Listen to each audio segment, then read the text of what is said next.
What's good, YouTube? It's me, Brando, back here with another video, and today I'm about to start doing it. This is more of an art challenge than like just a tutorial or anything like that. Bro, I was Essentially, just letting you know you're the best producer alive. there's a skateboard shop in downtown Austin, and I went over because I love skateboarding, and this is the skateboard I have right here. Local class skate shop right here. And rest in peace to Ultimate Warrior. You know what I'm saying?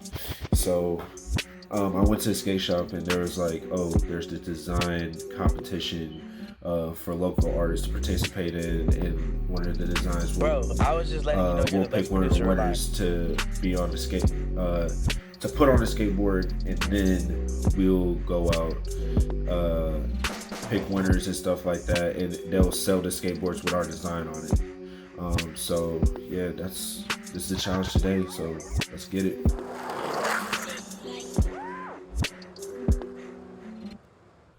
Getting to the design aspect of what I'll be doing, I'll be using a chess piece, a rook, to just as the primary design. The reason it has a 710 on it is because that's my apartment number 710, and my roommates always say that 710 is the best apartment in the world, which it is. But yeah, I just wanted to predicate that design for it. Going into the rules of the competition, I have to do an 8.5 by 32 inch. There will be a template for me to work on, which you'll be seeing later. It has to be high resolution, 300 DPI, of course, and I would have to email it to the email that they want us to do. Just going into Illustrator, I'm gonna work on a separate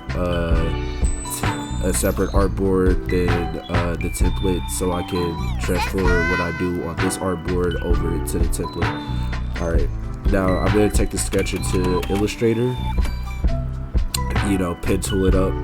You know what I'm saying? For those that use Illustrator, they would know that. They would know that pen tool is probably one of the most essential tools that you can use in Illustrator.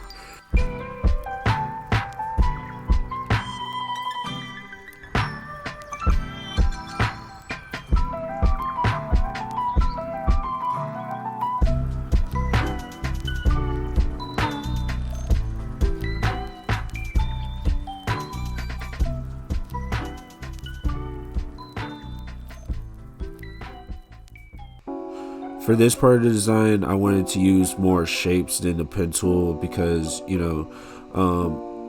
when you are creating vectors for graphics, sometimes a useful tip is to think of your design broken down in shapes so that you could have a more neater design. Just configure with the shapes to match the shape of the graphic that you want, and just manipulate it a little bit to make it seem more presentable. Like, you don't want to use the pen tool all the time because it's not going to work for you all the time. But sometimes using the pen tool is better. I mean, using the pen tool is better, and sometimes just using some geometric shapes will also help also. So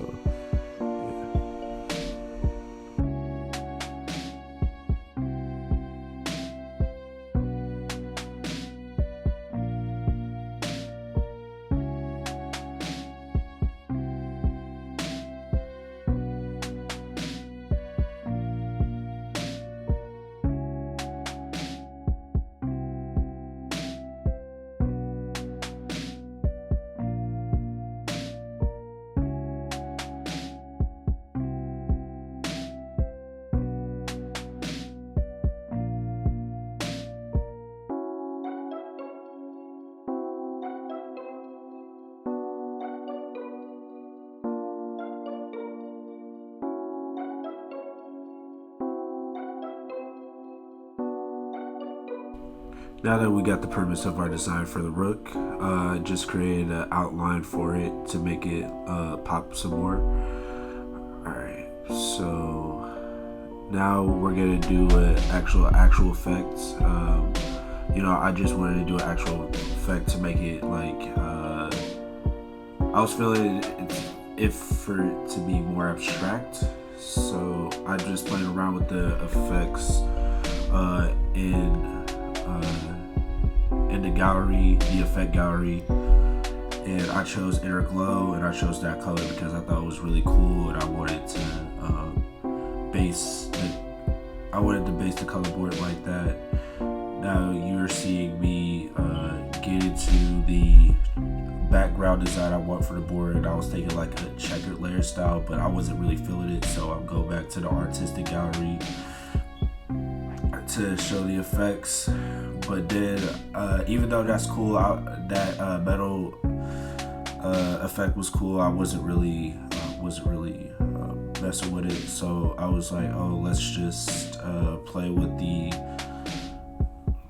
gradient.